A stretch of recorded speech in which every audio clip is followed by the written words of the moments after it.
JDU युवा के प्रदेश अध्यक्ष पहुंचे भागलपुर, कार्यकर्ताओं के साथ की मीटिंग।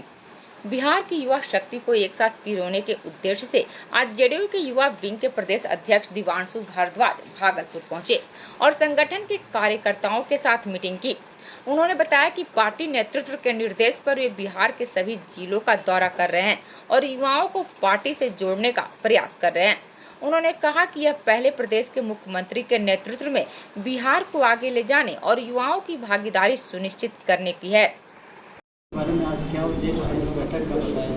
अभी पार्टी ने 12 नए प्रकोष्ठों का निर्माण किया। उसके बाद यह दिशा निर्देश पार्टी ने भी दिया था, हम लोगों ने भी यही तय किया था कि नया संगठन जो बनाना है, संगठन का जो पुनर्निर्माण करना है, नए लोगों को जो फिर से कमेटी का जो विस्तार करना है, उससे पहले एक बार जिलों में जाना है। जो पार्टी के पुराने लोग हैं, पार्टी के जो नए लोग जुड़ना चाहते हैं और जो अभी वर्तमान में लोग काम कर रहे हैं, ऐसे सभी लोगों के साथ बैठ करके एक नई एवं सशक्त टीम नीतीश जी के नेतृत्व में बनानी है युवाओं की। बिहार के सभी 243 सीट, 40 विधानसभा, 40 लोकसभा और बाकी सभी जिलों के अंदर में युवाओं की एक मजबूत फौज नीतीश जी के नेतृत्व में तैयार करनी है।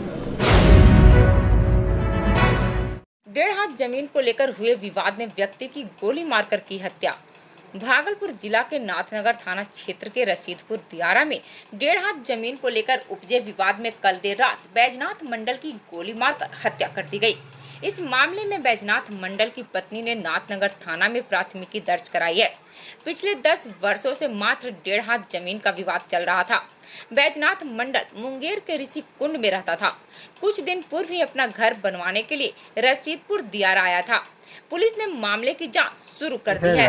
हमको भागना ना 1:42 पर रात में फोन कर लगे कि ऐसा बाबू जैसे ना मारी दिलका तो इटे मारलको तो अथी डुब्बा तकरा बाद कि ठाकुर मंडल की पत्नी, डुब्बा की पत्नी, डुब्बा के भाई अरुण, यही सब ना मिले का प्लानिंग बना के मार लगे।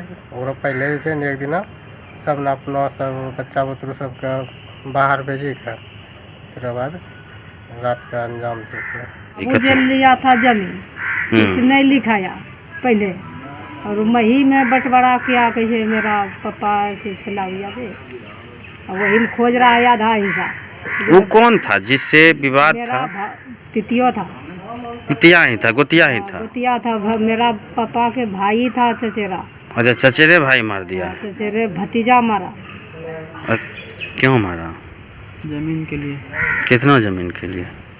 ज़्यादा नहीं, 1.5 हाथ तक था जमीन और वो लोग लेना चाहता था, पर मेरा पापा जो है ना खरीदा था, लेकिन मेरा छोटा दादा से खरीदा था और सही से लिखा नहीं था, इसके लिए वो लोग सर्वे करवा लिया था अपने नाम से और उसी में ऐसा खोज रहा था। और मेरा पापा सब खरीदा था, तो इसके लिए वो नहीं देना चाहते थे। इसके लिए वो ज़बरदस्ती काफ़ी दिन से लड़ रहा था और रात में आके हत्या कर दिया। बाबा साहेब की जयंती पर उनके सपनों का भारत बनाने का लिया संकल्प। विश्वविद्यालय अंबेडकर विचार मंच एवं सामाजिक कार्य विभाग द्वारा संयुक्त रूप से आज तिलका मांझी भागलपुर विश्वविद्यालय में बाबा साहेब भीमराव अंबेडकर को उनकी 131वीं जयंती पर उनकी प्रतिमा पर माल्यार्पण कर उन्हें याद किया गया।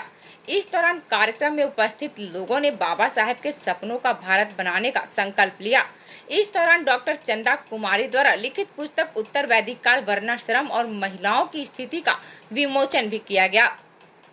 आज का ये कार्यक्रम बाबा साहब डॉक्टर भीमराव अंबेडकर की 131वीं जयंती के अवसर पर उपलक्ष्य में यहाँ आयोजित है विश्वविद्यालय अंबेडकर विचार एवं समाज कार्य विभाग में।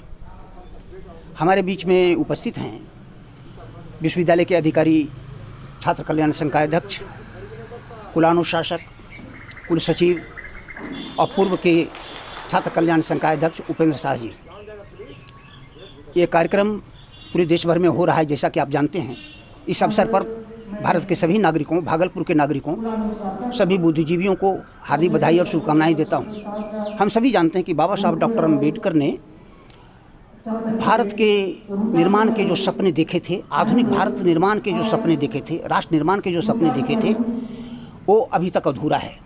क्योंकि भारत में उन्होंने समतामूलक लोकतांत्रिक समाज की स्थापना की बात कही थी, जिसमें जातियां नहीं रहेंगी, ऊंच नीच नहीं रहेंगे, छुआछूत नहीं रहेंगे, लिंग भेद नहीं रहेंगे और सभी लोगों को सामाजिक, आर्थिक और राजनीतिक न्याय मिल सकेगा। ऐसा सपना बाबा साहब डॉक्टर अम्बेडकर ने देखा था। उन्होंने व्यक्ति की आज़ादी, व्यक्ति की स्वतंत्रता, उनकी गरिमा की बात बार बार कही है, जो भारतीय संविधान की प्रस्तावना में मौजूद है।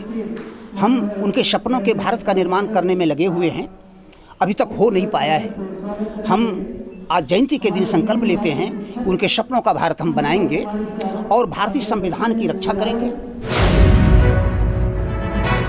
भगवान महावीर की जयंती पर निकाली गई शोभा यात्रा। भगवान महावीर के 2621वें जन्म उत्सव को लेकर आज जैन धर्मावलंबियों के बीच उत्साह का माहौल देखा गया। भागलपुर मरवाड़ी टोला स्थित जैन मंदिर से भगवान महावीर के भक्तों द्वारा प्रभात फेरी निकाली गई। पूर्व उप महापौर डॉक्टर प्रीति शेखर द्वारा कोतवाली चौक पर भगवान महावीर की आरती उतारी गई। इसके बाद 108 रजत कलशों के साथ शोभा यात्रा निकाली गई, जो शहर के विभिन्न क्षेत्रों का भ्रमण करते हुए जैन मंदिर पहुंचकर संपन्न हुई। महावीर के जन्मोत्सव के मौके पर दिगंबर जैन समाज के द्वारा प्रभात फेरी का आयोजन किया गया था और आज उस अवसर पर मैं भी सम्मिलित हुई। इसमें महिलाएं, युवक, समाज के बुजुर्ग, अभिभावक जन और बच्चे भी शामिल थे।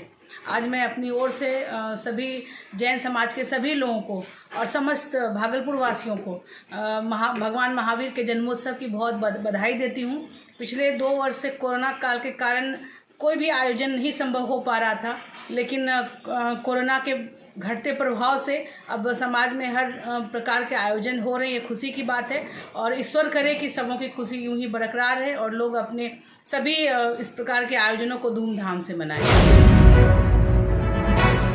किशुनदासपुर की बेटी ने बढ़ाया गांव का मान, पीटी उषा एकेडमी में हुआ चयन। कहलगांव प्रखंड के किशुनदासपुर गांव की निवासी दीप्ति कुमारी का केरला में स्थित पीटी उषा एथलीट एकेडमी में चयन हुआ है। उसके चयन की सूचना मिलने के बाद उसके परिजनों समेत पूरे गांव में जश्न का माहौल है।